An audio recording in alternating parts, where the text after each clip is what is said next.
오늘의 말씀 에베소서 2장 11절에서 17절 말씀입니다. 그러므로 생각하라. 너희는 그때 육체로는 이방인이요 손으로 육체에 행한 할례를 받은 무리라 칭하는 자들로부터 할례를 받지 않은 무리라 칭함을 받는 자들이라. 그때 너희는 그리스도 밖에 있었고 이스라엘 나라 밖의 사람이라. 약속의 언약들에 대하여는 외인이요 세상에서 소망이 없고 하나님도 없는 자이더니 이제는 전에 멀리 있던 너희가 그리스도 예수 안에서 그리스도의 피로 가까워졌느니라. 그는 우리의 화평이신지라.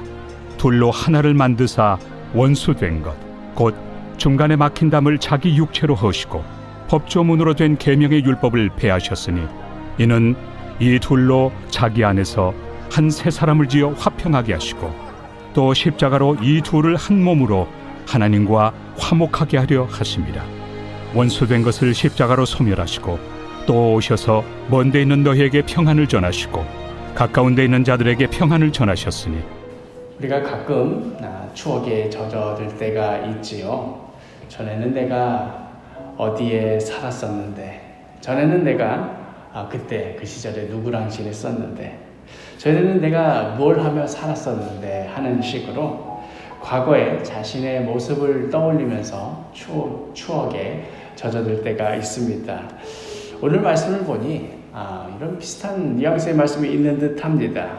그러나 그 결이 전혀 다릅니다. 에베소서 2장 11절 그러므로 생각하라. 너희는 그때에 육체로는 이방인이요 손으로 육체에 행한 할례를 받은 무리라 칭하는 자들로부터 할례를 받지 않은 무리라 칭함을 받는 자들이라. 그러므로 생각하라. 과거에 내가 어떠했는지 추억에 젖어들며 살라. 그런 말씀이 결코 아닙니다. 그때에 하나님이 아니었더라면, 하나님의 개입하심이 없는 나 자신만의 그냥 인생이었더라면, 그랬다면 나의 삶이 어떠했을지, 과거 나 자신의 모습이 어떠하였는지 생각하여 보라는 말씀입니다. 그때 우리 모두는 육체적으로는 당연히 이방인이었고 할례를 받지 않은 자들이라며 무시당하고 감히 유대인과는 상종도 하지 못할 그런 족속이었습니다. 우리 자신이 그러지만 사실 이 편지를 받는 에베소 지역에 살고 있는 에베소 교인들이 그러하였습니다. 계속해서 이어지는 12절에 그때 너희는 그리스도 밖에 있었고 이스라엘 나라 밖의 사람이라. 약속의 언약들에 대하여는 외인이요 세상에서 소망이 없고 하나님도 없는 자이더니. 그때 우리 모두는 그리스도 밖에 있었고 이스라엘 나라 밖의 사람이었습니다. 하나님의 언약에 대해서는 아무런 상관도 없는 외부에 있는 자였고 세상에서 소망이 없고 하나님도 없는 자였습니다. 그럼 너무나 당연한 말이고 하나님이 개입하시 없더라면 우리가 어쩔 수 없이 떨어질 수밖에 없던 그런 상황이었습니다. 유대인들이 이방인에 대해 어떻게 생각하였었는지, 또한 이방인들이 그러한 유대인들에 대해서 어떤 태도로 지냈었는지 너무나 뻔한 이야기를 하고 있는 것이지요. 그런데 새삼스레 과거의 나 자신의 모습이 어떠하였는지 떠올려보라고 하고 이렇게 말하는 의도가 무엇입니까? 13절에 과거에는 그랬지만 13절 말씀을 보니 이제는 전에 멀리 있던 너희가 그리스도 예수 안에서 그리스도의 피로 가까워졌느니라. 이제는 어떻게 되었는지, 우리 자신이 이제는 어떠한 모습으로 살아가고 있는지 그 본질적인 차이를 생각해 보라는 말씀입니다. 인간적인 상식으로는 과거 유대인과 이방인 사이의 그 갈등과 서로 비교하고 하는 것들을 떠올려 보면 자연스레 이어지는 어떤 결말들이 있습니다. 이 둘은 서로 가까워질래야 가까워질 수가 없는, 서로 원수같이 여기던 그런 사이였습니다. 그런데 이제 새삼스레 어떻게 되었는지 보라는 것이지요.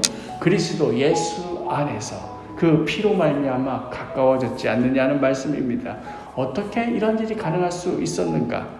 14절과 15절 그는 우리의 화평이신지라.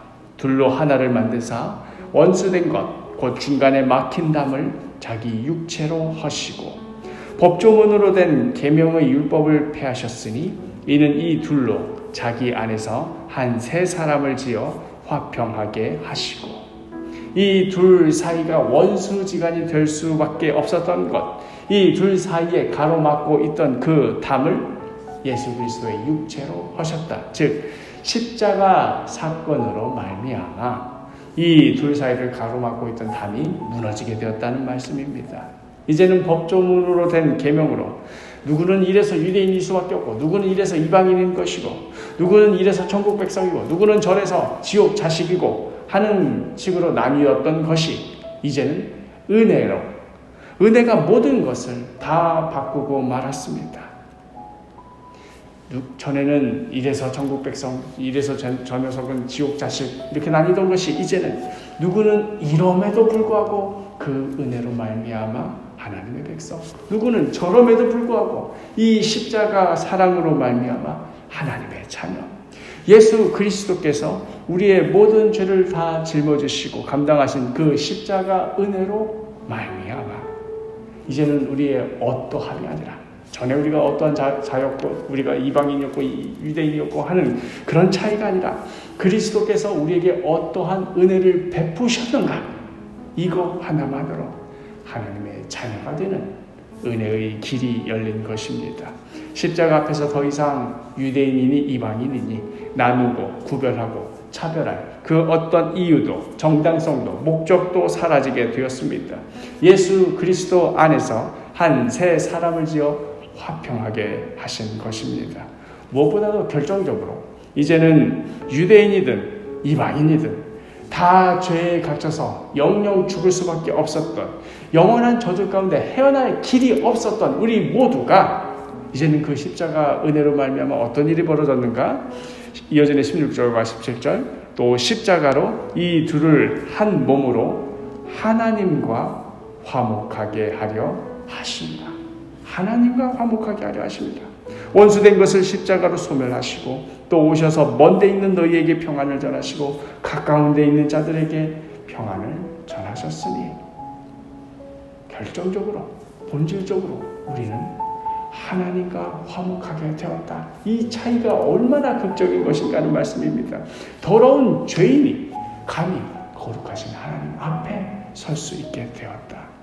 이것이 바로 우리가 오늘 하루도 어제랑 뭐 그렇게 다를 하루일까, 오늘도 평범한 하루 아닐까 하게 늘 평범하게 보이지만, 그러나 결정적으로 하나님을 알기 이전, 우리가 은혜를 경험하기 이전과는 질적인 차원이 다른 우리가 누리는 평안인 것입니다.